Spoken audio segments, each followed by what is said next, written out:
Dukha Kamani Buddhani Yodande na Nahindadi Tarawasura Vedrawa Vipi Chanachin Eri Chanachin Trawarigo Manyezevane Manyezevane Kuchana Mu Shawebi Tarawarigo Nyezeme Soye Tomo Tarawarigo Manyezevene Bitane Kuchana Go Share Bogua Now ma Chanda Duka Yana Marelu. Yes of Yaga, Kaliri Nale Resagane, Zero and John and Nima. Muidagongo like video, Yain Nijare, Kaliri,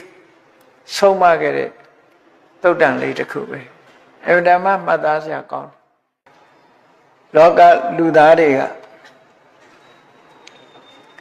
Account so Lodena ne Lodena. The Joshida ne Mashida. Dinaku Chiga Avianle, Quecha, Tide, Dina, Mashib. Mashidi Dredja. A Joshida ya, Jomashida ya, Madiu. Madidi Dredja, Loe Maswa, Dui Kobi.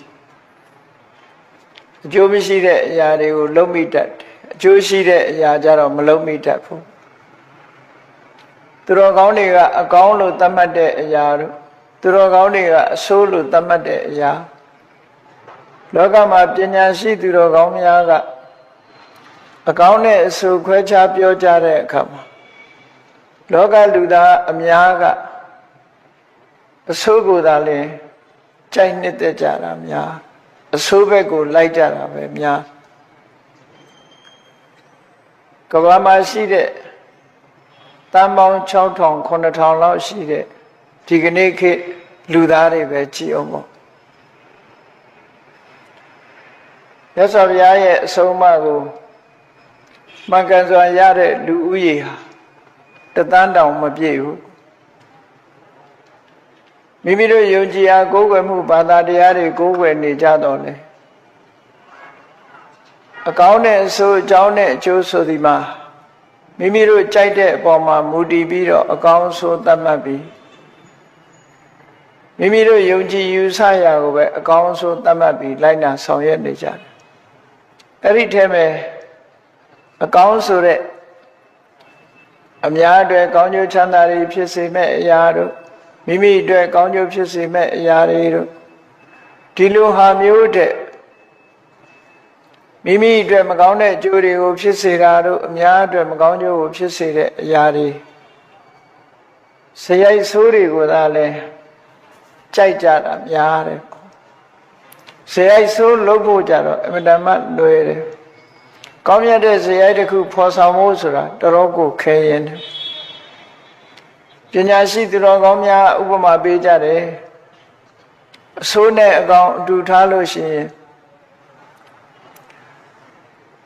A Suriga, a Gombe Yamala Bene, a Gonga, a Gonga, a Sobe Yawara. The de Piajare, Panetta de Piaro, Sena Jibo. They are the met Selo. Every day the met Selonera. Only the logo, Alagoma Tabido, Chane Golone, Yantala, Solution. The Yeti accounting a sort alone, Sasonian, Matanaimu. The Yeti broke down light of your Chane Golonga, a book website. Loga the Bawa was Sensachi. The Yeti about the longa Chane Golongo book on low night door. The Yeti account Golonga the lonely though. The Yadi Bogo, a compare on Soya Pena and Zamashu. Da Loga Avi Memi, that day 2 9 yard coopshit. Ludari leve eri daime. Go out all Ludariga, Luconiga. Luzotiogo, Lucomche on Soya Voya Kane. Luzotioga, Lucon Go Yago, Sopia on Lota, Lure. Papillero Louis Amia Jaida, a Masi Ide with Ali, Luria Jaja. မြတ်စွာဘုရားကိုယ်တိုင်ကိုကအများကြိုက်တဲ့အရာဒီအကောင်းမဟုတ်ဘူးဒါကြောင့်ကောင်းတာလုပ်လို့ရှိရင်ရှာမယံခါစိတ်ကောင်းဝင်လာလို့ကောင်းတဲ့အလုပ်တွေလုပ်မိတတ်တာမရှိဘူးလားဆိုရှိတယ်အဲ့ဒီရှိလို့ရှိရင်မြတ်စွာဘုရားမြန်မြန်လှုပ်လိုက်တဲ့မလှုပ်လို့ရှိရင်အဆိုးကရောက်လာတတ်တဲ့ပေါ့ဒါကြောင့်မို့ဒေသနာတော်တစ်ခုမှဆိုရင်အဘိဓရိထကလျာဏီကောင်းတဲ့အလုပ်ကိုလုပ်မယ်ဆိုရင်မြန်မြန်ပြီးအောင်လုပ်လိုက်တယ်လူချင်းတန်းကျင်တဲ့စိတ်ပေါ်လာရင်ပေါ်လာတဲ့အချိန်မှာလှူလိုက်တန်းလိုက်သီလစောင့်ကျင်တဲ့စိတ်ပေါ်လာရင်မြန်မြန်စောင့်လိုက်ကမ္မဋ္ဌာန်းဘာဝနာအားထုတ်ဖို့စိတ်ဝင်စားလာလို့ရှိရင်မြန်မြန်အားထုတ်လိုက်အချိန်မဆွဲနဲ့လို့ဆိုလို့ကလျာဏီကောင်းတဲ့အလုပ်တွေကိုအဘိဓရိထလင်းလင်းမြန်မြန်ဆုံးဖြတ်ပြီးတော့အောင်မြင်အောင်လုပ်ပါတဲ့ဘာဖြစ်လို့လဲဆိုလို့ရှိရင်လူတွေရဲ့စိတ်ကအဆိုးဘက်ကိုရောက်သွားတယ်ဘယ်ဘက်ကိုလဲနေလို့လဲဆိုရင်လူတွေရဲ့စိတ်ဟာအဆိုးဘက်ကိုလဲနေတတ်တယ်အဲ့ဒီအဆိုးဘက်ထဲကအကောင်းဘက်ကိုဥလှဲ့လာတာနဲ့တပြိုင်နက်တက်တက်လဲလဲနဲ့မြန်မြန်လုပ်ပြအောင်လုပ်လိုက်မဟုတ်လို့ရှိရင်အဆိုးဘက်ပြန်လှည့်သွားတတ်တယ်ဒါကြောင့်မို့စိတ်ကလေးနဲ့ပတ်သက်လာလို့ရှိရင်အဆိုးဘက်သွားတဲ့စိတ်ကိုတားမြစ်ဟန်တာဖို့လိုအပ်တယ်ပါပါစိတ်တန်နေဝရရေကိုယ်စိတ်လေးကိုဇေယိုက်ဆိုးတွေဘက်မသွားအောင်အတိညာဏ်မိုင်မားမှုတွေအတိညာဏ်မရှိသည့်အတွက်ကြောင့်ဒီဇေယိုက်ဆိုးဘက်ကိုမသွားအောင်တားမြစ်ဟန်တာရမယ်နှိပ်ကွက်ရမယ်လို့သူဆိုသူတော်ကောင်းတွေဆုံးမဩဝါဒပေးတာတွေဟာအမြဲတမ်းဒီတိုင်းပဲမုံရိုးနေတဲ့ဆင်ကြီးတစ်ကောင်ကိုမဆိုးဝတ်အောင်ချွန်းအုပ်ပြီးတော့ဆုံးမသလိုဟဋ္ဌိပပိဏဝအင်္ဂုတ္တကဟောမုံရိုးနေတဲ့ဆင်ကြီးကိုကျွမ်းကျင်လိမ္မာတဲ့ဆင်ဥစည်းဟာချွန်းနဲ့အုပ်ပြီးတော့ထိမ့်ချုပ်ထားသလိုပဲကိုယ်စိတ်ကိုလည်းနှိပ်ကွက်ပြီးတော့အမှားစရိုက်ပဲလိုက်မသွားအောင်ထိမ့်ခွက်ရမယ်လို့ဒီလိုဆိုတာပေါ့စိတ်ဆင်ရိုင်းဟာအဆိုးဘက်ကိုသွားလိရှိတတ်တယ်အမှားစရိုက်ကိုကျင့်သုံးဖို့ရအမတမလွယ်ကူတယ်အကောင်းဘက်ကိုလှည့်ဖို့အမတမခင်းတယ်မြတ်စွာဘုရားရဲ့အဆုံးအမကလည်းစိတ်ကိုယဉ်ကျေးအောင်ဆုံးမဖို့ပဲအဓိကထားပြီးတော့လူတိုင်းရဲ့စိတ်ကိုဗဟိုပြုပြီးတော့ဆုံးမစိတ်ကောင်းနှလုံးကောင်းထားဖို့မင်္ဂန်တဲ့အတွေ့အခေါ်တွေနဲ့ဖြူစင်ကောင်းမြတ်တဲ့စိတ်ဓာတ်တွေနဲ့အလုံးလုံးဖို့စိတ်ရဲ့အညစ်အကြေးတွေကိုဖယ်ရှားပစ်ဖို့ကောင်းမြတ်တဲ့အရည်အသွေးတွေမိမိစိတ်ထဲမှာဖြစ်အောင်လုပ်ဖို့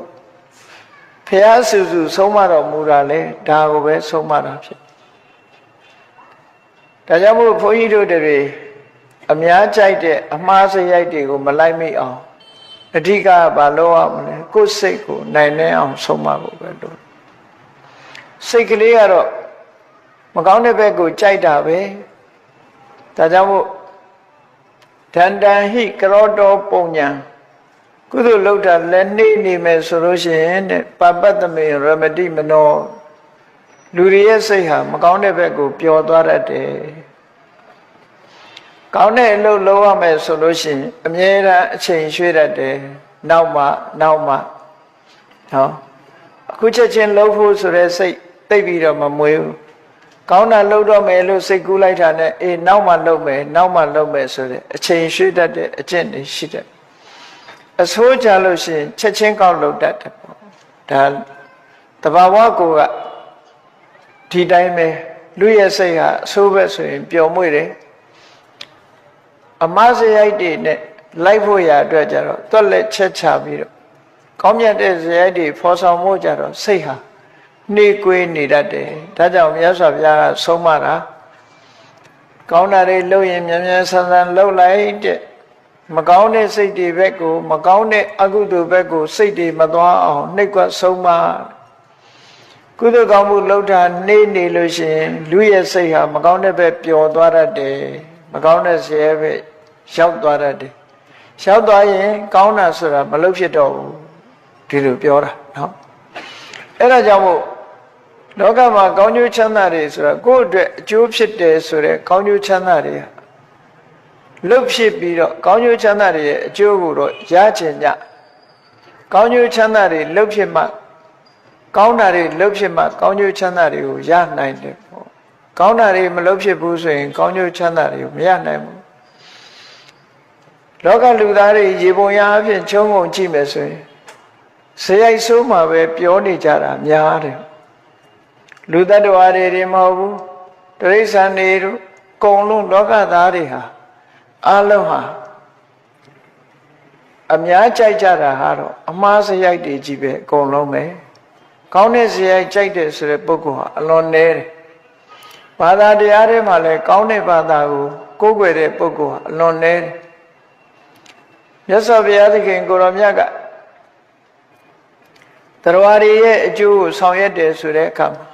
ဘယ်ပုံပဲနည်းဆောင်ရွက်တာတော့ဆိုအသိဉာဏ်ပေးတဲ့အနေနဲ့ဆောင်ရွက်လောကလူသားတွေရဲ့အားနည်းချက်ကဘာလဲလို့ဆိုရင်လုံးတင်တာနဲ့မလုံးတင်တာခွဲခြားမသိတဲ့ခွဲခြားသိတဲ့အသိဉာဏ်မရှိခြင်းဟာလောကလူသားတွေရဲ့အားနည်းချက်ပဲလုံးတင်တာနဲ့မလုံးတင်တာမသိသည့်အတွက်ကြောင့်မလုံးတင်တာကိုလုံးတင်တယ်လို့ထင်တယ်လုံးတင်တာကြောင့်မလုံးတင်ဘူးလို့ထင်တယ်ထင်ယုံနေရမသွားဘူးမလုံးတင်တာတွေကိုလှုပ်ပြီးလုံးတင်တာတွေကြတော့မလှုပ်ဖဲနေသည့်အတွက်ကြောင့်ကိုကျိုးနေရတယ်ဆိုတဲ့ဆင်းရဲဒုက္ခအကျိုးတွေတက်ရောက်လာအဲ့ဒီတက်ရောက်လာတဲ့အခါကျတော့မှတချို့လဲဘာကြောင့်ဆင်းရဲတဲ့အကျိုးခံစားရတယ်ဆိုတာသဘောပေါက်နားလည်တော့လဲတချို့လဲဆင်းရဲဒုက္ခခံစားရတာသူ့ကြောင့်ငါကြောင့်နဲ့တခြားအကြောင်းတွေကိုပဲလှည့်ပတ်ပြီးတော့တွက်တယ်ကိုလုံးလို့ဆိုတာမျိုးသိပြီးတော့မတွက်ကြဘူးသူ့ကြောင့်ငါကြောင့်နဲ့အငင်းပွားပြီးတော့အကုသိုလ်အမှုမျိုးတွေကထပ်ထပ်ပြီးတော့တိုးလာကြတာသာများတယ်ပေါ့ငါဒါလုံးလို့ဖြစ်တယ်လို့သိပြီးတော့မသိကြအကြောင်းတရားအရင်းမြစ်ကိုမသိသည့်အတွက်ကြောင့်မကောင်းတဲ့အလုပ်ကိုလုပ်လို့မကောင်းကျိုးရတယ်လို့သိမသိပဲနဲ့ဘသူကြောင့်ငါခံရတာဘယ်ဝါကြောင့်ငါခံရတာဆိုတဲ့မကောင်းတဲ့အကုသိုလ်တွေထပ်ပိုးပြီးတော့တိုးလာရံညိုတွေများလာတယ်ဒေါသတွေဖြစ်လာတယ်တရားခံရှာတာအလွဲမှားရှာသည့်အတွက်ကြောင့်အမှန်တရားခံကိုရှာမတွေ့နိုင်ပဲနဲ့ဆိုးကျိုးတွေကိုသာထပ်တလဲလဲရနေတာလောကသားတွေရဲ့အခြေအနေကိုစဉ်းစားပြီးတော့ကြည့်ပါဒီလိုဖြစ်နေကြမြတ်စွာဘုရားပွင့်တဲ့အခါကျတော့မြတ်စွာဘုရားကအသိဉာဏ်ရအောင်ဆုံးမသွန်သင်ပေးတယ်ခုနကဘုရားကဆုံးမလိုက်တဲ့အသိလေးအေးကောင်းတဲ့အလုပ်နဲ့မကောင်းတဲ့အလုပ်ဆိုတာခွဲခြားသိဖို့လိုအပ်တယ်ပေါ့ကောင်းတယ်ဆိုတာဘယ်ဟာမျိုးခေါ်တာလဲလို့ဆိုရင်အပြစ်ကင်းပြီးကောင်းကျိုးချမ်းသာပေးမှကောင်းတယ်လို့ပြောတယ်ဆိုပါစို့လူတွေရဲ့အစာအာဟာရကိုပဲကြည့်ကောင်းတဲ့အစာမကောင်းတဲ့အစာလို့ဆိုတဲ့အခါမှာကိုကြိုက်တဲ့အစာကောင်းတယ်လို့ဒီလိုသတ်မှတ်ပြီးတော့စားမယ်ဆိုရင်ကိုကြိုက်တဲ့အစာအာဟာရဒီကိုနဲ့မတည့်တဲ့အစာဖြစ်နေလို့ရှိရင်ကိုကျိုးနေကောင်းကျိုးချမ်းသာမပေးနိုင်ဘူးကိုကကြိုက်တာအချိုကိုမှရှိတာစီချိုကိုကကြိုက်တာကသွေးတက်စေတဲ့အစာကိုမှရှိတာသွေးရိုးယောဂဆိုပါစို့ဒီလိုကိုကြိုက်တာနဲ့ကိုယ်ခန္ဓာကိုယ်နဲ့တင့်တော်တဲ့အစာအစာဆိုတာမသိသည့်အတွက်ကြောင့်ကြိုက်တဲ့အစာကိုအစာကောင်းလုပ်ပြီးစားလိုက်လို့ရှိရင်ထိုအစာကြောင့်ဖြစ်ပေါ်လာမဲ့ဆိုးကျိုးကိုပဲခံရဒီလိုဆိုအဲ့ဒါမျိုးလိုပဲကောင်းတဲ့အလုပ်နဲ့မကောင်းတဲ့အလုပ်လို့ဆိုတာကိုကြိုက်ရင်ကောင်းတယ်ဆိုပြီးတော့အကောင်းသတ်မှတ်မယ်ဆိုရင်ကိုလှုပ်ချင်တာကမကောင်းတဲ့အလုပ်ဖြစ်နေတယ်မကောင်းတဲ့အလုပ်ကိုကိုကကြိုက်လို့လှုပ်လိုက်တယ်လှုပ်လိုက်တဲ့အလုပ်ကဇယိုက်ဆိုးအမှားအလုပ်မျိုးဖြစ်သည့်အတွက်ကြောင့်အကျိုးဆက်ပေါ်လာတဲ့အခါမှာကိုကျိုးနေရတယ်ဒါကြောင့်မို့ဖယား ဆုံးမတဲ့အတိုင်းကိုယ့်အတွက်ကောင်းပြီးတော့အကျိုးစီးပွားဖြစ်ထွန်းတဲ့အလုပ်ဆိုဒီမှာအပြစ်ကင်းတဲ့အလုပ်မျိုးသာလင်ဖြစ်တယ်အဲ့ဒီအပြစ်ကင်းတဲ့အလုပ်ကိုကုသိုလ်အလုပ်လို့ခေါ်တယ်အပြစ်ကင်းတဲ့ကောင်းကျိုးချမ်းသာကိုထုတ်လုပ်ပေးတယ်ကောင်းကျိုးချမ်းသာကိုဖြစ်ပေါ်စေကုသလအနဝိဇ္ဇဒုက္ခဝိပါကလက္ခဏာဘယ်ကုသိုလ်ပဲဖြစ်ဖြစ်ကုသိုလ်မှန်လို့ရှိရင်ပြစ်ကင်းပြီးတော့ကောင်းတဲ့နှစ်သက်စရာကောင်းတဲ့အကျိုးကိုထုတ်လုပ်ပေးတာပဲဒါသဘာဝအဲ့ဒီလိုဘယ်ဟာကောင်းတယ်ဆိုတာမြတ်စွာဘုရားအဆုံးအမနဲ့နှိုင်းယှဉ်ပြီးတော့မြတ်စွာဘုရားအဆုံးအမကိုရယူပြီးတော့ကောင်းတဲ့အလုပ်ဆိုဒီမှာကိုကြိုက်တဲ့အလုပ်ဟုတ်ချင်မှာဟုတ်မယ်အဲ့တော့ကောင်းတဲ့အလုပ်ကိုရွေးချယ်ပြီးတော့မကြိုက်ရင်လည်းလှုပ်တင်လှုပ်ထိုက်လို့လှုပ်တယ်ဆိုတာမျိုးဖြစ်အောင်ကောင်းတဲ့အလုပ်လုပ်ဖြစ်အောင်ကြိုးစားမကောင်းတဲ့အလုပ်လို့ဆိုဒီမှာဘယ်အလုပ်ကိုမကောင်းတာကိုဟောလဲဆိုသာဝိဇ္ဇဒုက္ခဝိပါကလက္ခဏာအပြစ်ရှိပြီးတော့ဆင်းရဲတဲ့အကျိုးကိုဖြစ်ပေါ်စေတတ်တဲ့အလုပ်မျိုးဟာမကောင်းတဲ့အလုပ်လို့ဆိုတယ်အဲ့ဒီမကောင်းတဲ့အလုပ်မျိုးကိုကကြိုက်နေစေကမူမကောင်းတဲ့အလုပ်ဟာမကောင်းတဲ့အလုပ်ပဲဆိုပါစို့အစာအာဟာရနဲ့ပြောမယ်ဆိုရင်ရှားပေါ်မှာအရသာရှိတော့လဲစားသုံးပြီးလိုက်တဲ့အခါမှာနေမကောင်းထိုင်မသာဖြစ်စေတတ်တဲ့အစာအာဟာရမျိုးဟာအဆိုးလိုပဲသတ်မှတ်ရရှားပေါ်ကောင်းရုံနဲ့အကောင်းလို့ပြောလို့မရဘူးဆိုပါစို့အစိတ်ခတ်ထားတဲ့အဖျော်ရည်မကားကိုတောက်မယ်ဆိုရင်ရှားပေါ်မှာတော့အရသာရှိတယ်သို့တော့အစိတ်က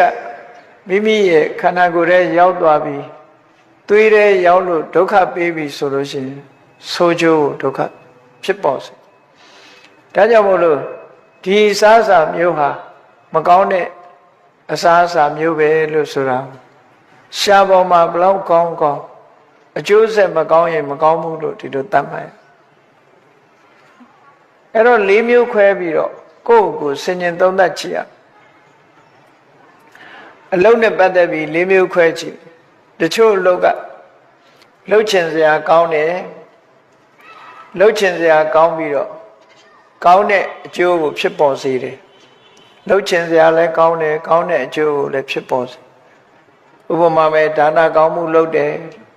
လှုပ်ချင်စရာကောင်းတယ်သီလဆောက်တည်တယ်ကောင်းတယ်ကမ္မထာဘာဝနာပွားများအားထုတ်တယ်လှုပ်ချင်စရာကောင်းပြီးတော့အကျိုးရတဲ့အခါမှာလည်းကောင်းမြတ်တဲ့အကျိုးကိုပဲပေးတယ်ကုသိုလ်ဆိုတဲ့အမှုမျိုးဟာကောင်းမဲ့အကျိုးပေးတချို့လှုပ်ကြတော့လှုပ်ချင်စရာတော့ကောင်းတယ်အကျိုးပေးတော့မကောင်း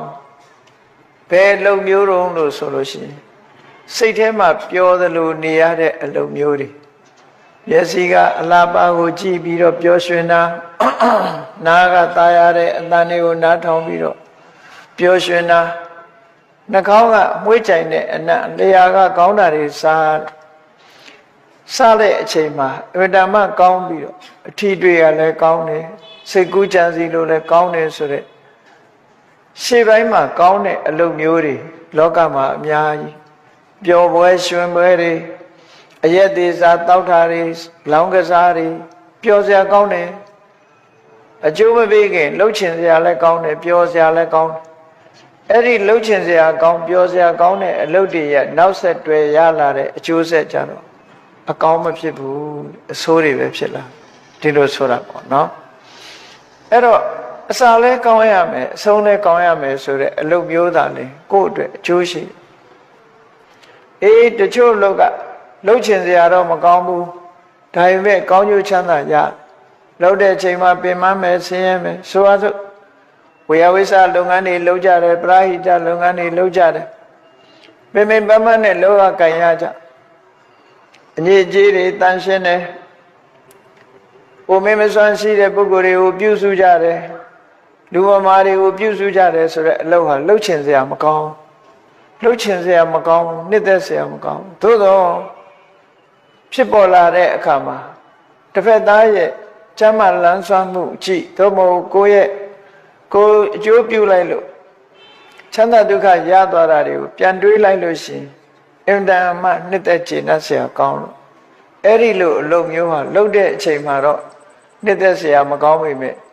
အကျိုးဆက်ပေါ်လာတဲ့နောက်ပိုင်းကျတော့နှစ်သက်ကျေနပ်စရာကောင်းတယ်လို့ဒီလိုဆိုတချို့လောက်ကြတော့လုပ်တော့ကလည်းမကောင်းဘူးအကျိုးကြတော့လည်းမကောင်းဘူးဆိုတဲ့အလုပ်မျိုးတွေလည်းလောကကြီးမှာရှိတယ်အဲ့ဒီအလုပ်မျိုးတွေအကုသိုလ်အလုပ်တွေလုပ်နေတဲ့အချိန်တုန်းကလည်းဥပမာမယ်တိရစ္ဆာန်တွေကိုတတ်ဖြတ်တောထဲမှာလဲပြီးတိရစ္ဆာန်တွေကိုတတ်ဖြတ်တဲ့အလုပ်တွေရေထဲမှာငါးဖမ်းတဲ့အလုပ်တွေလုပ်နေတုန်းကလည်းဆင်းရဲတာပဲကိုယ်ဆင်းရဲစိတ်ဆင်းရဲခံပြီးလှု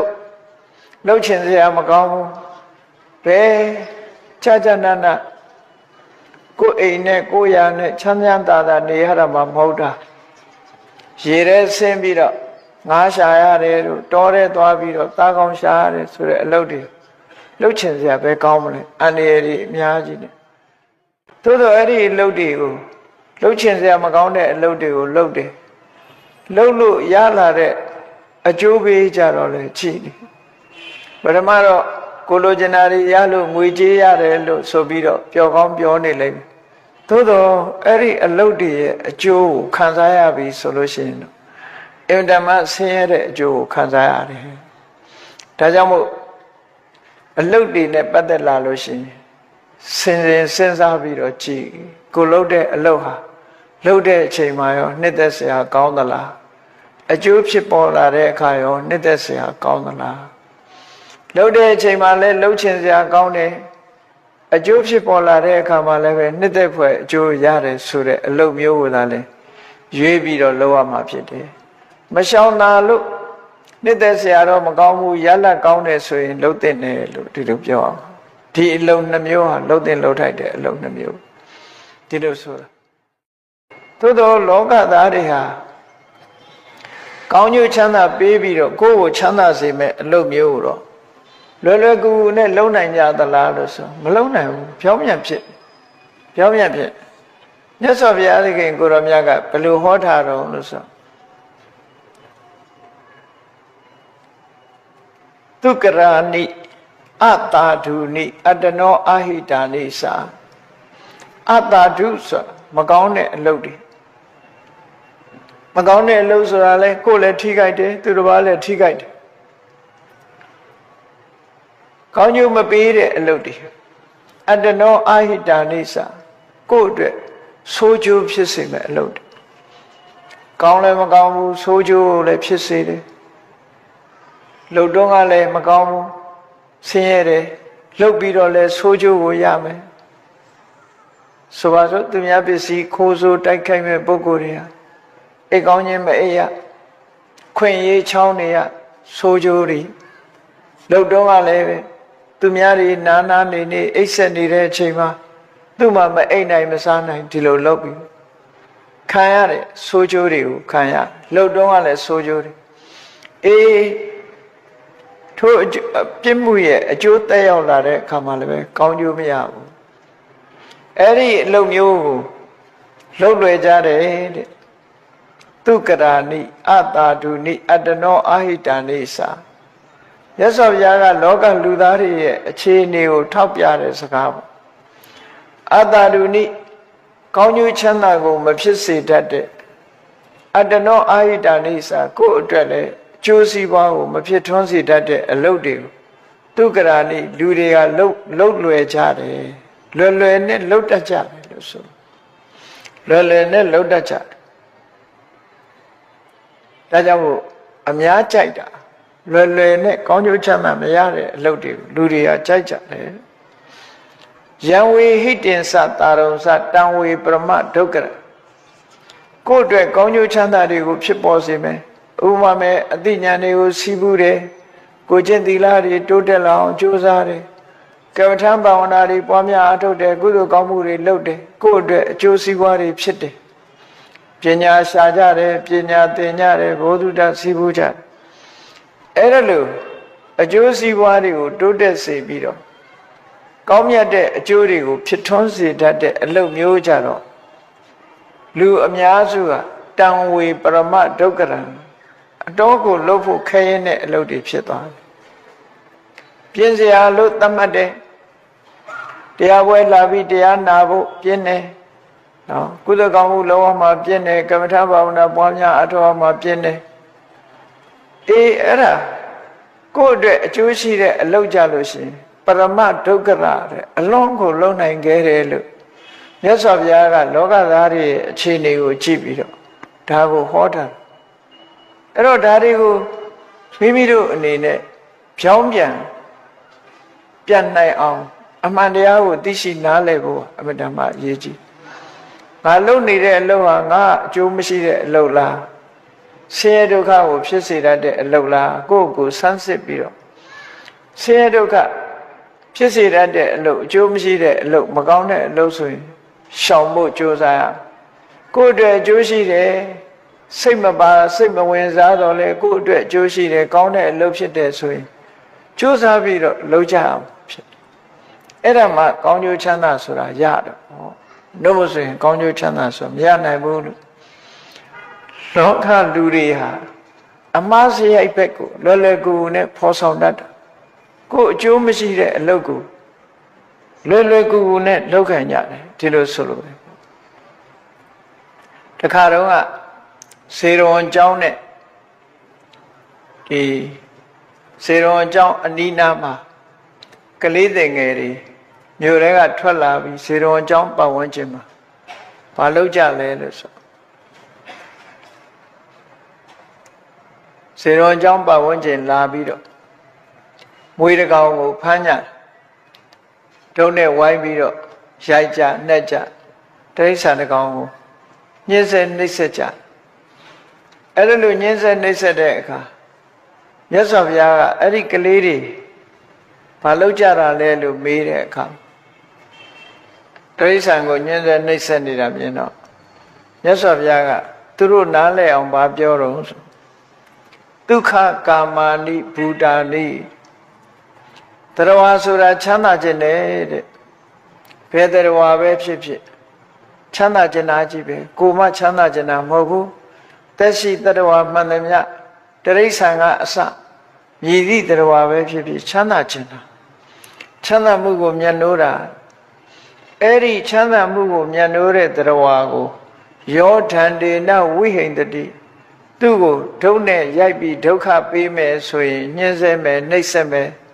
ချမ်းသာခြင်းတဲ့လူကိုသွားပြီးဒုက္ခရောက်အောင်လုပ်မယ်ချမ်းသာခြင်းတဲ့တရားကိုဒုက္ခရောက်အောင်သွားလုပ်မယ်ဆိုရင်တဲ့အတ္တနောဒုက္ခမေတာနောပစ္စသောနလဘတေဒုက္ခချမ်းသာခြင်းတဲ့တ attva ကိုညှင်းဆဲတဲ့ပုဂ္ဂိုလ်ဟာကိုယ်ကိုယ်တိုင်ကကိုချမ်းသာဖို့လုပ်တယ်လို့ဆိုပေမဲ့လို့နောက်ဘဝနောင်ကာလမှာ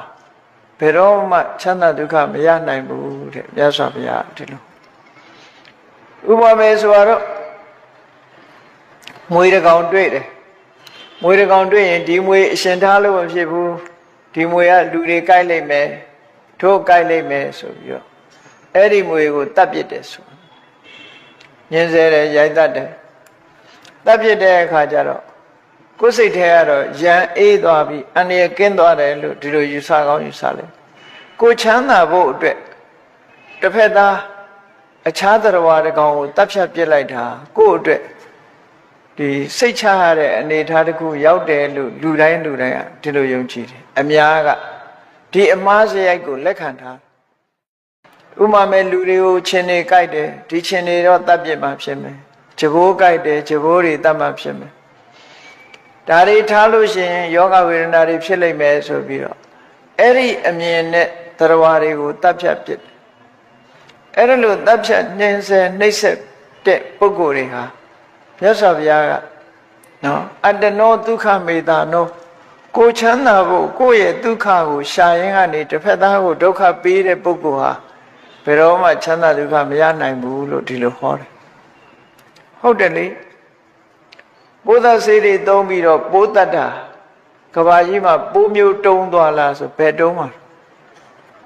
အခုလက်တွေ့ပဲချိပေါ့ဆေးပြီးတဲ့ပိုးကောင်တွေပေါ်လာဒီဆေးတွေသုံးလို့မရတော့တဘာဝတရားဆိုတာသူ့ဘာသူပဲမိမိအနေနဲ့အကုသိုလ်မဖြစ်အောင်ရှောင်သွားရင်လေကိုထင်တဲ့အတိုင်းလေဒုက္ခတွေမရောက်နိုင်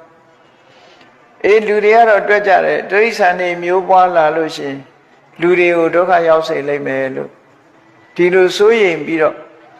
တိရစ္ဆာန်တွေကိုဟန်တားတဲ့အနေနဲ့တတ်ကြတယ်ဖြတ်ကြတယ်အဲ့ဒါလို့တိရစ္ဆာန်တွေကိုတတ်ဖြတ်ရင်းကနေပြီးတော့နောက်ဆုံးမှာလူတွေပဲဒုက္ခပြန်ရောက်လာပြန်လူနဲ့တိရစ္ဆာန်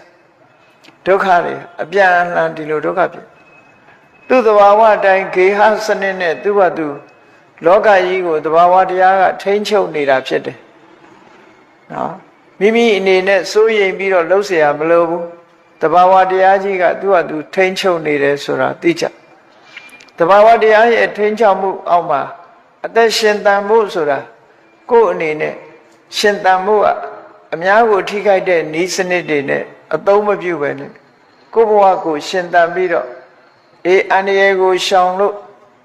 ကောင်းမြတ်တဲ့အနေအထားနဲ့ကိုယ့်ကိုဘဝရှင်သန်မှုနေလို့ရှိရင်မဖြစ်ဘူးလားဆိုဖြစ်တယ်အဲ့ဒါလို့မနေပဲနဲ့တိရစ္ဆာန်တွေကိုတတ်ဖြတ်ပြီးတော့ဘဝရှင်သန်ရေးအတွက်ကြိုးပမ်းလို့ရှိရင်ကိုယ်ပဲအကုသိုလ်တွေများပြီးနောက်ဆုံးမှာကိုယ့်ရဲ့ရည်ရွယ်ချက်ပန်းတိုင်ကိုဘယ်တော့ခါမှမရောက်ဘူးဘယ်တော့ခါမှမရောက်တဘာဝအတိုင်းနေထိုင်စားတော့သွားတဲ့ပုဂ္ဂိုလ်တွေဟာချမ်းသာပဂတိရှိအင်မြွန်းဖြစ်တဲ့ခေါ်တာခုခေတ်မှာတဖြည်းဖြည်းပိုးမွားတွေကြောင်းမို့လို့ဆိုပြီးတော့တတ်မှုပြတ်မှုကြိုးစားရင်ကနေပြီးတော့မတတ်မပြတ်မှုတွေပိုးပို့ပြီးတော့များလာရှိတော့ကမြန်မာနိုင်ငံမှာဆိုရင်လဲလို့ကွဲလို့ဒူးပြဲသွားလည်းပဲဖုံကောက်သိမ့်လို့ရှိရင်ယောဂပျောက်သွားတယ်အခုချိန်မှာမရတော့ဘူးဘာကြောင့်လို့ဆိုရင်ပိုးသက်ဆေးတွေကလူတွေလှုပ်လာတဲ့အရာတွေကလောကကြီးတစ်ခုလုံးကိုစိတ်သင့်အစိတ်သင့်နေတာကိုကလှုပ်တာတော့တိရစ္ဆာန်တွေကိုယ်ကိုမငြင်းဆဲနိုင်အောင်ဒုက္ခမပေးအောင်တိရစ္ဆာန်တွေကိုကာကွယ်တဲ့အနေနဲ့သုံးလာ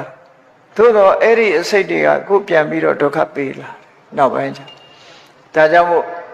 ကဘာကြီးတစ်ခုလုံးဟာအစိတ်သင့်ရေလည်းအစိတ်သင့်တယ်လေလည်းအစိတ်သင့်တယ်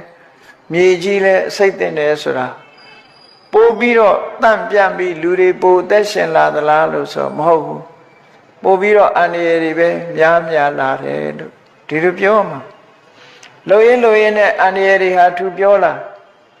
ရှေးကလို့မဟုတ်တော့ပဲအခုကြည့်နေစဉ်းစားကြည့်ပေါ့စားတဲ့တောက်တဲ့အစာအာဟာရတွေတောင်ကျန်းမာရေးလိုက်စားတဲ့ပုဂ္ဂိုလ်တွေကျန်းမာရေးနားလည်တဲ့ပုဂ္ဂိုလ်တွေကပြောလာပြန်ပြီဖာတလိုင်ဇာတွေနဲ့သီးနှံတွေကြီးထွားလာအောင်စိုက်ကြပြိုးကြပိုးသက်ဆေးတွေသုံးညနဲ့ဒီလိုလှုပ်လာတဲ့အခါကျဒါတွေစားတော့လူတွေပြန်အန္တရာယ်ဖြစ်လာတော့ဘာဖြစ်တုံးဆို organic ဆိုပြီးတော့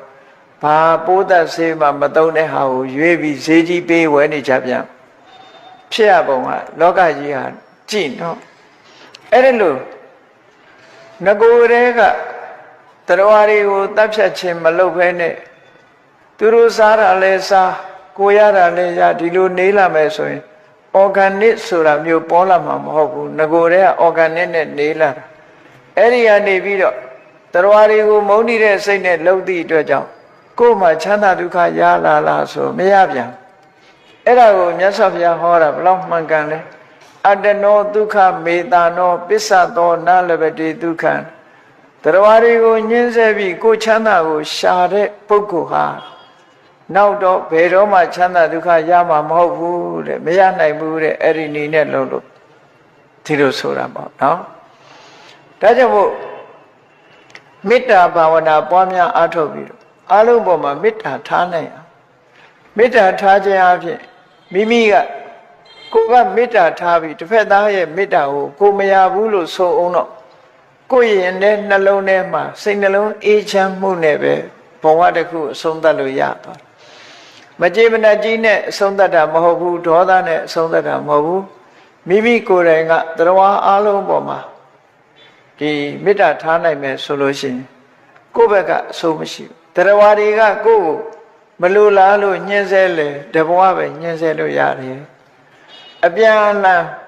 စိတ်နှလုံးပူပန်ရတဲ့ကိစ္စမျိုးတွေမရှိဘဲနဲ့တစ်ဖက်သက်ဒီကိုယ့်အနေနဲ့ကမေတ္တာမပြတ်ဘူးဆိုလို့ရှိရင် ကိုယ့်အတွက်ကကောင်းကျိုးချမ်းသာတွေရုပ်လျော့ပြီးတော့မသွားဘူးတဲ့အဲ့ဒါလို့မဟုတ်ဘဲနဲ့ကိုယ့်ဘက်ကမေတ္တာပြည့်ပြီဆိုရင်ကိုယ်လည်းမေတ္တာမရတစ်ဖက်ကလည်းမေတ္တာမရနှစ်ဦးစလုံးနှစ်ဖက်သားလုံးဆုံးရှုံးနေတာကြနောင်ခါမှာလည်းကိုယ်ချမ်းသာဒုက္ခကိုမရနိုင်ဘူးဒါကြောင့်မို့လောကရဲ့သဘာဝကိုကြည့်ပြီးတော့မြတ်စွာဘုရားဒုက္ခကာမာနိဘူတာနိလောကရှိတဲ့တရားတွေဟာချမ်းသာခြင်းကြတယ်အဲ့ဒီချမ်းသာခြင်းတဲ့တရားတွေကိုယောဒန္တေနဝိဟိတတိဒုက္ခပေးပြီးတော့နှိမ့်ဆက်မယ်ညှင်းဆဲမယ်အဲ့ဒီလိုဒုက္ခပေးပြီးနှိမ့်ဆက်ညှင်းဆဲပြီးကိုချမ်းသာကိုရှာတဲ့အတ္တနောဒုက္ခမေတာနောပစ္စသောနလဘတိဒုက္ခအဲ့ဒီပုဂ္ဂိုလ်မျိုးဟာချမ်းသာဒုက္ခကိုမရဘူးတဲ့ဘုရားဒီလိုဟောဒါကြောင့်မို့ခန္ဓာတုတ်မှာကြည့်ပေါ့မြတ်စွာဘုရားဝိရုပခေယမေမေတ္တံမေတ္တံဧရာဝရေဟိမေဘယ်သူနဲ့မှမေတ္တာမပြတ်ဘူးငါရဲ့မေတ္တာစိတ်ဟာအစိတ်တော့ပြင်းထန်တဲ့မွေတွေနဲ့လည်းမေတ္တာစိတ်ဖြစ်ပါစေနော်ခြေနှချောင်းရှိတဲ့တတ္တဝါခြေမရှိခြေမပါတဲ့တတ္တဝါခြေနှချောင်းရှိတဲ့တတ္တဝါခြေလေးချောင်းရှိတဲ့တတ္တဝါတွေတတ္တဝါအလုံးနဲ့ငါမေတ္တာမပြတ်ပါဘူးအလုံးဟာငါ့ကိုမနှိမ့်ဆက်ကြပါစေနဲ့ဟောမေတ္တာနဲ့သွားမေတ္တာနဲ့သွားတာတရားတွေကိုတတ်ဖြတ်လို့တဲ့ဒေါသနဲ့မသွားဘဲနဲ့မေတ္တာနဲ့သွားမေတ္တာနဲ့သွားခြင်းအပြင်ဟောကိုယ်စိုးရင်တလို့မဖြစ်လားနောက်ဆုံးမှာတဗ္ဗေတတ္တတဗ္ဗေပါဏာတဗ္ဗေဘူတာစကေဝလာတဗ္ဗေဗတ္တရာနိပတ္တန္တုမာဂင်စိပပမာဂမဆိုတာမေတ္တာပို့လေခန္ဓာသုံးပါးလာတဲ့မေတ္တာပို့လေတဗ္ဗေဗတ္တရာနိပတ္တန္တုတရားအလုံးဟာအကောင်းတွေကိုသာတွေးကြပါစေကိုယ်လည်းကောင်းတာနဲ့တွေးချင်တယ်ကောင်းတာတွေကိုပဲမြင်တွေးကြတရားအလုံးဟာလူတွေမကဘူးပဲတရားပဲဖြစ်ဖြစ်တရားအလုံးဟာအကောင်းနဲ့ပဲတွေးကြပါစေမာကင်စီပပမာကမဘယ်သူကိုမှအဆိုးကမကတ်ရောက်ပါစေနဲ့မကောင်းကျိုးပေးတတ်တဲ့အဆိုးတွေဟာဘယ်သူစီမှမရောက်ပါစေနဲ့ဆိုအဲ့ဒီမေတ္တာဖို့ဟာအလွန်ပဲကောင်းတဲ့မေတ္တာဖို့အလုံးအကောင်းနဲ့ပဲတွေးကြပါစေဘယ်သူမှအဆိုးနဲ့မတွေးကြပါစေနဲ့ဟောခန္ဓာတုတ်ရေကြီး7တုတ်ထဲမှာပါတဲ့အတိုင်းကိုယ်စိတ်ကအခုလို့ကိုယ်လည်းချမ်းသာသူလည်းချမ်းသာဆိုတဲ့မေတ္တာဘာဝနာအင်မတန်မှကောင်းတယ်ဇေယိုက်ဆိုးတွေကိုဖယ်ရှားအများကြိုက်တဲ့အမျိုးမဟုတ်ဘူးဒီလိုဆိုရအေးမြတ်စွာဘုရားကအတုတ်အပြန်အနေနဲ့ဟောကြားတာကြည့်ဒုက္ခကာမာနိဘူတာနိယောဓတ္တေနနာဟိတတိအေးတရားတွေကချမ်းသာခြင်းကြတာတဲ့ချမ်းသာခြင်းတဲ့တရားတွေကိုမညှင်းဆဲဘူးမနှိပ်စက်ဘူးဒုက္ခမပေးဘူးတဲ့အဲ့ဒီဒုက္ခမပေးတဲ့အတ္တနောဒုက္ခမေတာနောပစ္စသောလဘတိဒုက္ခတရားတွေကိုဒုက္ခမပေးဘဲနဲ့မေတ္တာထားပြီးတော့မေတ္တာနဲ့ကိုယ့်ရဲ့ချမ်းသာမှုကိုရှာတဲ့ပုဂ္ဂိုလ်ဟာနောင်ခါမှာလည်းပဲချမ်းသာဒုက္ခရမယ်ဟောမြတ်စွာဘုရားကတကယ်ကိုစစ်မှန်တဲ့အကြောင်းတရားတွေကိုဒီလိုဆုံးမနော်အဲ့ဒါလို့ဆုံးမတာအဲ့တော့မြတ်စွာဘုရားရဲ့အဆုံးအမကိုသာလိုက်နာကြမယ်ဆိုရင်ကဘာကြီးတစ်ခုလုံးဟာငြိမ်းချမ်းပြီးတော့လူနဲ့တိရစ္ဆာန်ဟာလည်းအချင်းချင်းမေတ္တာတက်ပြီးတော့လက်တွဲပြီးတော့နေကြမှာပဲတရားတွေကလည်းလူကိုမငြင်းဆဲလူကလည်းတရားတွေကိုမငြင်းဆဲတူတည်းလက်တွဲပြီးတော့နေကြမယ်ဆိုတာအမြဲတမ်းထင်ရှားဘုန်းကြီးတို့အိန္ဒိယနိုင်ငံ၄-၅ လလောက်နေဘူးတဲ့အခါမှာဘာတွေတွေးရတော့လို့ဗမာယူဆနဲ့မတူတာတွေပေါ့နော်သီရိလင်္ကာတို့အိန္ဒိယတို့ဆိုတာတရိစ္ဆာန်တွေကိုမညှင်းဆဲကြဘူးအင်တန်မှတရိစ္ဆာန်တွေကိုတော့ကျင်နာတဲ့သဘောသူတို့ရဲ့အယူဝါဒနဲ့တရိစ္ဆာန်တွေကိုအလွန်ကျင်နာတယ်အိန္ဒိပေါ်မှာမြောက်တွေဟာဒီလိုသွားလာနေကြတာဘယ်သူမှမြောက်ကိုထုံးနဲ့ရိုက်ထားတို့တတ်တာဖြတ်တာတို့မလုပ်ကြမြောက်တွေကဗာရဏသီမြို့ထဲမှာဆိုအိန္ဒိပေါ်မှာမြောက်တွေသွားလာနေကြတယ်ဒီတိုင်းမြောက်တင်လားလို့ဆိုမဟုတ်ဘူး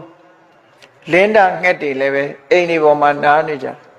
ဗမာတွေရဲ့အယူဆဆိုရင်အိမ်လက်ထနားရင်ဘာဖြစ်တယ်ညာဖြစ်တယ်အိန္ဒိယနိုင်ငံမှာလင်းတာတွေနားနေတာအိမ်ဒီပေါ်မှာနော်ပြီးတော့ဗမာတွေရဲ့အယူဆဖွတ်တယ်လို့မွဲတယ်လို့ဆိုတယ်သီရိလင်္ကာနိုင်ငံနေတော့ကဘုန်းကြီးတို့တဝါတွင်သွားပြီးတော့ဝါဆိုရတဲ့အိမ်တအိမ်ဘုန်းကြီးကျောင်းအဖြစ်တည်တံ့ထားပြီးတော့ဝါဆိုတဲ့အိမ်ပေါ်မှာဖွတ်ကြီးတကောင်ကနေတိုင်းလာပြီးအဲ့ဒီအိမ်မှာအိတ်တာလူတွေကဘယ်သူမှမောင်းဒီဖွတ်ကြီးကိုညနေဆိုရင်ပြန်လာပြီးအိမ်ပေါ်တက်အိတ်တယ်အမိုးပေါ်ဒီလိုပဲနေကြတရားတွေကိုမငင်းစေကြကားမောင်းသွားရင်တောင်မှပဲလမ်းမှာဖွတ်တွေဖြတ်ကူးတယ်မွေတွေဖြတ်ကူးတယ်ဆိုရင်ကားရပ်ပေးတယ်ဟိုဘက်ရောက်သွားမှမောင်းသွားကြတယ်တရားတွေကိုမနှိပ်စက်ဘူးသူအဲ့ဒါလို့တွေ့ရဟောတရားတွေနဲ့သူတို့အခုလို့ချစ်ချစ်ခင်ခင်နေတယ်ဆိုတဲ့အနေအထားမျိုးကိုတွေ့ကြရတော့အံ့ဩစရာပဲအဲ့ဒီမှာရှိတဲ့တရားတွေကလူကိုသိမကြောက်ကြအောင်လူကိုမကြောက်ဘူးရဲဝန်းကြတယ်ညမပြေမှာရှိတဲ့ကြီးကန်းကလူမြင်လိုက်တာနဲ့ပြန်ပြီးဘာဖြစ်လို့လူကညှင်းဆဲတာကြောက်တယ်လူကိုအိန္ဒိယနိုင်ငံသီရိလင်္ကာနိုင်ငံမှာရှိတဲ့ကြီးကန်းတွေကလူနာကိုကတ်လာမကြောက်ကြဘူးညှင်းဆဲမှုမရှိဘူးလို့ဆိုလို့အဲ့တော့မြတ်စွာဘုရားရဲ့အဆုံးအမတော်ကလည်းလူနဲ့တိရစ္ဆာန်တတ္တလောကကြီးတစ်ခုလုံးဟာစီစီလုံးလုံးနဲ့တူတူချစ်ခင်တဲ့မေတ္တာနဲ့နေသွားတော့တူတူဒုက္ခမပေးဘူးဆိုတာအမတန်မှထင်ရှားတယ်တယောက်ကဒုက္ခပေးရင်မေတ္တာပြည့်ပြီးအပြန်အလှန်ဒုက္ခတွေပေးကြမှာပဲအခုလောကမှာမြန်မာနိုင်ငံမှာဆိုလို့ရှိရင်ဆင်တွေကဒုက္ခပေးလာတောတွေပြုံးလာတဲ့အခါနေစရာမရှိတော့ဆင်တွေကလူတွေကိုဒုက္ခပေးဒီလိုတွေဖြစ်လာတယ်ပေါ့အဲ့တော့တူတူဒုက္ခပေးလာတယ်ဆိုတာကအချင်းချင်းမေတ္တာပြည့်တဲ့သဘောတွေထင်ရှားလာဒုက္ခကာမဏိဘူတာနိယောဒန္တေနနဟိန္တတိတရားဆိုတာပဲတရားပဲဖြစ်ဖြစ်ချမ်းသာခြင်းတယ်အဲ့ဒီချမ်းသာခြင်းတဲ့တရားတွေကိုမငင်းဆဲပါနဲ့တဲ့မငင်းဆဲပါနဲ့ကိုချမ်းသာမှုကိုရှာဖွေပြီးတရားတွေကိုညှင်းဆဲမဲ့ဆိုရင်သို့မဟုတ်တရားတွေကိုမညှင်းဆဲပဲနဲ့မေတ္တာနဲ့ကိုချမ်းသာကိုရှာတဲ့ပုဂ္ဂိုလ်ဟာနောက်မှချမ်းသာဒုက္ခကိုရနိုင်ပါတယ်လို့မြတ်စွာဘုရားကကလေးတွေနားလဲတဲ့စကားနဲ့ဇေရဝံကျောင်းအနီးမှာမွေးတကောင်ကိုလိုက်ပြီးတော့ရိုက်နှက်နေကြတဲ့ကလေးတွေဆုံးမခဲ့တဲ့သုတ်တန်လေးတစ်ခုပဲအမှန်တမ်းမှတ်သားစရာကောင်းတယ်ဒါကနောက်တစ်ခုသုတ်တန်လေးတစ်ခုကတော့ဒီသာစကြိုဒီဇေရဝံကျောင်းသားမှာပဲဇေရဝံကျောင်းအနီးပါးမှာပဲရေကန်ကြီးရှိတော့အဲ့ဇေရဝံကျောင်းသားရေကန်ထဲကငါးတွေကိုကလေးသူငယ်တွေကဖမ်းပြီးတော့တပ်ဖြတ်နေကြတယ်အဲ့ဒီတပ်ဖြတ်နေတဲ့အချိန်မှာမြတ်စွာဘုရားသခင်ကိုရောမြတ်နဲ့တွေ့တော့ဖះကမင်းတို့ဆင်းရဲမှကြောက်သလားတဲ့မေးတော့ဆင်းရဲမှကြောက်ပါအေးဆင်းရဲမှကြောက်လို့ရှင်သူများအသက်ကိုမတတ်နဲ့တဲ့ဟောမင်းတို့ချမ်းသာခြင်းနဲ့ဆင်းရဲတာကိုကြောက်တယ်ဆိုရင်သူများအသက်ကိုမတတ်နဲ့တဲ့သူများအသက်တတ်တဲ့မကောင်းမှုလုပ်လို့ကတော့ဘယ်လိုမှဆင်းရဲဒုက္ခကလွတ်မှာမဟုတ်ဘူးလို့ဆိုပြီးမြတ်စွာဘုရားကသူတို့ကိုပညာပေးတဲ့အနေနဲ့ဟောပြောတဲ့ဒေသနာတော်လေးတစ်ခုကလည်းမှတ်သားစရာကောင်းတယ်ပေါ့ဘယ်လိုဟောတော့ဆိုသစေဘာယထဒုက္ခတသစေဝဒုက္ခမပ္ပိယံမင်းတို့ဒုက္ခကိုကြောက်တယ်ဆိုရင်တဲ့သစေဘာယထဒုက္ခတဆင်းရဲဒုက္ခကိုမင်းတို့ကြောက်တယ်ဆိုရင်သစေဝဒုက္ခမပ္ပိယံဆင်းရဲဒုက္ခကိုမင်းတို့မုန်းနေဆိုလို့ရှိရင်တဲ့မာကတ္ထပပကံကမ္မံမကောင်းတဲ့အမှုတွေကိုမင်းတို့မလုပ်နဲ့တဲ့ဟောသူများကိုညှင်းဆဲတဲ့အလုပ်တွေသူများကိုဒုက္ခရောက်အောင်လုပ်တဲ့အလုပ်တွေဒုစရိုက်တွေဒါတွေဟာအကုန်လုံးဒုစရိုက်ဆိုတာလိုက်ကြည့်လိုက်သူများဒုက္ခပေးတာတွေကြီးပဲအကုန်လုံးပါဏာတိပါဒဆိုတာသူများဒုက္ခပေးတာပဲအရိဏဒါနလည်းသူများပစ္စည်းကိုယူရဲဆိုတာဒုက္ခပေးတာ ကာမိတုမိစ္ဆာစာရသူတော်ဘာသားများပြင်းမာတဲ့ဒုက္ခပေးတာပဲဟောဒုစရိုက်မှန်သမျှဟာသူများကိုဒုက္ခပေးတာမုဒ္ဒဝါဒလိန်နေဆိုကိုယ့်ကိုလိန်တာမှမဟုတ်တာသူများကိုအကျိုးပြည့်စည်အောင်လုပ်ဒုက္ခပေးတာတစ်ဖက်သားတဦးနဲ့တဦးခင်မင်းနေကြတာကို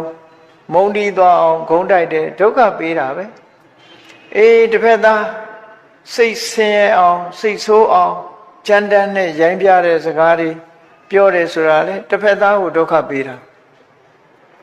အကျိုးမရှိတဲ့စကားတွေတရားလွတ်လပ်စကားတွေပြောတယ်ဆိုတာလေတစ်ဖက်သားကိုဒုက္ခပေးတာလိုက်ကြည့်လိုက်မယ်ဆိုရင်ဒုစရိုက်မျိုးတွေဟာတစ်ဖက်သားကိုဒုက္ခပေးတာတွေကြီးပဲအကောင်အဲ့ဒီတစ်ဖက်သားဒုက္ခပေးတဲ့အလုပ်မျိုးတွေကိုမကောင်းတဲ့အလုပ်လို့ခေါ်တယ်အဲ့ဒီဒုစရိုက်မှုမျိုးတွေမင်းတို့ဒုက္ခကိုကြောက်တယ်ဆိုရင်တဲ့ဒုက္ခကိုမချစ်ဘူးဒုက္ခကိုမရောက်ချင်ဘူးဒုက္ခကိုမလိုချင်ဘူးဆိုရင်တဲ့မာကတ္ထပါပကံကမ္မမကောင်းတဲ့အလုပ်တွေမလုပ်နဲ့မကောင်းတဲ့အလုပ်မလုပ်နဲ့ဆိုတာဘယ်နေရာမှမလုပ်နဲ့အာဝိဝါယတိဝါရဟောလူရှိမှလည်းမလုပ်နဲ့ကိုယ်ရမှလည်းမလုပ်နဲ့ဒါလောကလူသားတွေကလူရှိကြတော့ရှက်တတ်တယ်ကြောက်တတ်တယ်ဒါကြောင့်လူရှိမလုပ်ဘူးကိုယ်ရကြတော့လှုပ်တတ်သေးတယ်အဲ့ဒါကြောင့်မြတ်စွာဘုရားအာဝိဝါယတိဝါရဟောကိုယ်တယောက်တည်းနေလည်းမလုပ်နဲ့အများရှိမှလည်းမလုပ်နဲ့ဒုက္ခကိုကြောက်တယ်ယွံမုန်းတယ်ဆိုရင်မင်းတို့မကောင်းတာတွေမလုပ်နဲ့အကုသိုလ်တွေမလုပ်ချင်နဲ့အေးလုပ်ရင်ဘာဖြစ်မလဲဆိုမြတ်စွာဘုရားသစေစပါပကံကမ္မံကရိတ္တထကရောထဝါမကောင်းတာတွေကိုမင်းတို့လုံနေအောင်ပဲလုံနေကြတယ်ဆိုလို့ရှိရင်မကောင်းတဲ့ဇေယိဆိုးတွေနော်အများကြိုက်တဲ့အမှားလိုက်တဲ့အမှားဇေယိတွေကိုမင်းတို့လုံနေကြအောင်ပဲဆိုလို့ရှိရင်လုံနေကြတယ်လုံလဲလုံကြအောင်ပဲဆိုရင်နာဝဒုက္ခပမုဒ္ဒယတိမင်းတို့ဆင်းရဲကဘယ်တော့မှလွတ်မှာမဟုတ်ဘူးတဲ့ဆင်းရဲဒုက္ခကမင်းတို့မလွတ်နိုင်ဘူးမကောင်းတာလုပ်တဲ့ပုဂ္ဂိုလ်ဟာဘယ်တော့မှဒုက္ခကလွတ်မှာမဟုတ်ဘူးတဲ့နော်နာဝဒုက္ခပမုဒ္ဒယထဒုက္ခမှလွတ်မြောက်တဲ့ဤမင်းတို့မှမရှိဘူးဘယ်လိုမှမလွတ်နိုင်ဘူးတဲ့ဥပ္ပစ္စပိပလာယတံတတ်နိုင်လို့မင်းတို့ကောင်းရင်အတောင်ပေါက်ပြီးပြန်သွားလဲဒုက္ခမလွတ်ဘူးလို့ဆိုဘယ်မှာပဲတိမ့်တိမ့်မကောင်းမှုအကုသိုလ်ဆိုတာတော့လှိုင်ကောင်းတဲ့ဝင်ပုံးနေလဲမလွတ်ဘူးကောင်းရင်တက်နေလဲမလွတ်ဘူးရေထဲဆင်းပြီးတော့ငုတ်နေလဲမလွတ်ဘူးဆင်းရဲဒုက္ခကလွတ်တဲ့နေရာဆိုတာမရှိဘူးတဲ့မကောင်းမှုအကုသိုလ်အကျိုးမပေးတဲ့နေရာဆိုတာမရှိဘူးဒုက္ခလိုက်လိမ့်မယ်နာဝဒုက္ခပမုဒ္ဒယတိဥပ္ပစ္စပိပလာယတံကောင်းရင်ပြန်တက်ပြေးတောင်မှပဲမင်းတို့ဒုက္ခကလွတ်မှာမဟုတ်ဘူးလွတ်လန်းမရှိဘူးလို့ဒီလိုမြတ်စွာဘုရားကကလေးသူငယ်တွေကိုဆုံးမဩဝါဒပေးတာကုမာရတုတ်လို့ခေါ်တယ်အဲ့ဒီတုတ်မှာလည်းမြတ်စွာဘုရားဒီလိုဆုံးမဩဝါဒပေးဘာကြောင့်လို့ဆိုရင်လောကလူသားတွေဟာဒီအများကြိုက်တဲ့အလုပ်တွေကတော့အမှားစရိုက်တွေကြီးပဲဖြစ်တယ်ကောင်းတဲ့အလုပ်ဆိုတာအလွန်လုံးနိုင်ခဲ့တယ်မကောင်းတဲ့အလုပ်ဆိုတာလှုပ်လွယ်တယ်သူကရံတာဓုနာတာဓုနော်သူကရံတာဓုနာတာဓုဒီလူတော်လူကောင်းမှစိတ်ကောင်းနှလုံးကောင်းရှိတဲ့ပုဂ္ဂိုလ်မှကောင်းတဲ့အလုပ်ဆိုတာလှုပ်ဖြစ်တယ်သူကရံတာဓုနာတာဓုတာဓုပရိယေဟိဒုက္ကရပပပရိယေဟိဒုက္ကရမကောင်းတဲ့အလုပ်ကြတဲ့အခါကျတော့မြင့်မြတ်တဲ့ပုဂ္ဂိုလ်တွေကမကောင်းတဲ့အလုပ်ကိုလုပ်ခဲတယ်ကောင်းတဲ့အလုပ်ကိုပဲလုပ်လက်ကောင်းတာကိုပဲလုပ်ကြတယ်မကောင်းတဲ့အလုပ်ကြတော့မလုပ်ဖြစ်ဘူးဒါမှန်ကန်တဲ့လမ်းကြောင်းမို့အများကိုပြောတာမို့အများကြတော့ကောင်းတာနဲ့အကျိုးရှိတာကိုလုပ်ဖြစ်ခဲတယ်မကောင်းမှုကိုယ့်ကိုမကောင်းကျိုးတွေကိုဖြစ်စေတတ်တဲ့အလုပ်ဆိုရင်လွယ်နဲ့လုပ်ကြတယ်ဒီလိုဆိုအေးသူတော်ကောင်းနေကြတော့ကောင်းတဲ့အလုပ်ပဲလုပ်တယ်မကောင်းတဲ့အလုပ်ကြတော့မလုပ်ဘူးတဲ့ရှုံးမာတဲ့ပုဂ္ဂိုလ်တွေကြတော့မကောင်းတဲ့အလုပ်ကိုလုပ်လို့ရှိကြတယ်အောက်တန်းကြတဲ့ပုဂ္ဂိုလ်တွေကမကောင်းတဲ့အလုပ်ကိုလုပ်တယ်ကောင်းတဲ့အလုပ်ကြတော့လုံးဝမလုပ်ဘူးတဲ့ဒါကိုမြတ်စွာဘုရားကနော်လောကမှာအများကြိုက်တဲ့ စရိုက်ဆိုးတွေအမှားစရိုက်တွေမလုပ်ဖို့ရာအတွက်အခုလိုဒေသနာတော်တွေမှာဟောပြောပြီးတရားဝရီရဲ့အကျိုးစီးပွားအတွက်မှန်ကန်တဲ့လမ်းကြောင်းကိုရှင်းပြဆုံးမတော်မူခဲ့တာဖြစ်ပါတယ်တရားချစ်ခင်သူတော်စင်ပြိဿအပေါင်းတို့မြတ်ဗုဒ္ဓရဲ့အဆုံးအမကိုလေးစားယုံကြည်ကြတဲ့ဗုဒ္ဓဝါဒဝင်တွေဖြစ်သည့်အားလျော်စွာမြတ်ဗုဒ္ဓဆုံးမထားတဲ့အတိုင်းအများကြိုက်တဲ့အမှားစရိုက်တွေကိုတို့တွေအကြိုက်မဖြစ်စေဖို့တို့တွေမလိုက်မိဖို့လောကကြီးဒီကုလုံးပေါ်မှာသက်ရှိတ attva တွေပေါ်မှာမေတ္တာနဲ့သာဆက်ဆံသွားပြီးတော့မေတ္တာမပြည့်နေထိုင်သွားကြမယ်ဆိုရင်တို့စိုးရိမ်တယ်လို့မဖြစ်လာဘူးမေတ္တာနဲ့နေခြင်းဟာသာလျှင်ချမ်းသာဒုက္ခကိုရနိုင်တယ်မကောင်းတဲ့စရိုက်တွေမိမိတို့တဏ္ဍာမှာဖော်ဆောင်နေသမျှကာလပတ်လုံးဆင်းရဲဒုက္ခနဲ့ကြုံတွေ့ကြရမှာဖြစ်တယ်လို့ကိုယ်စီခံယူချက်ထားပြီးတော့ကောင်းမြတ်တဲ့အကောင်းစရိုက်တွေကိုသာလျှင်လိုက်နာဆောင်ရွက်လုပ်ကိုင်နိုင်ကြပါစေကုန်သတည်း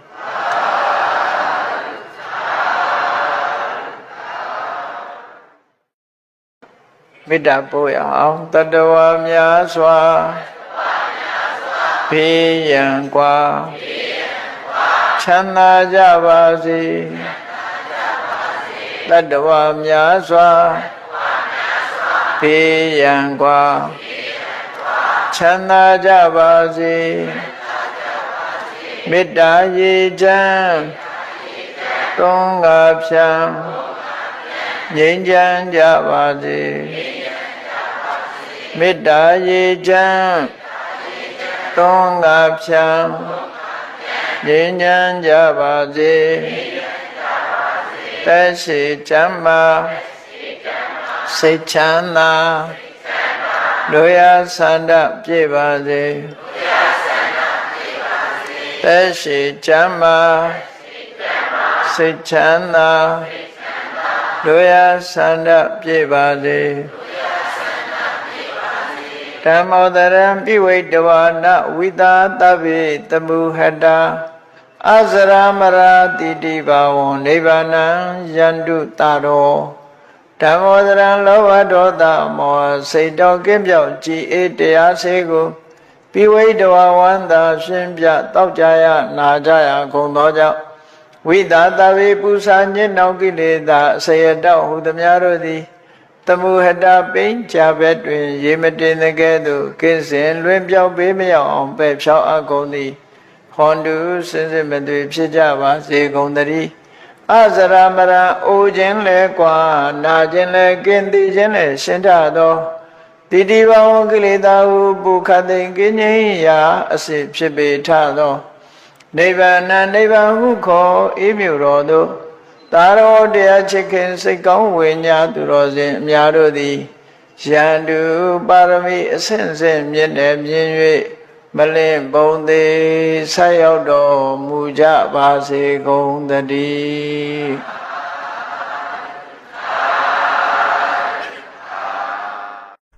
ဓမ္မမိတ်ဆွေများအားလုံးပဲမင်္ဂလာပါဓမ္မတုတ္တရှင်လည်းမှာအသိပညာဘုဒ္ဓတရားဝေဟာတရားတော်များကိုရှားပွေပြီးညဝေပေးခြင်းဖြစ်ပါတယ်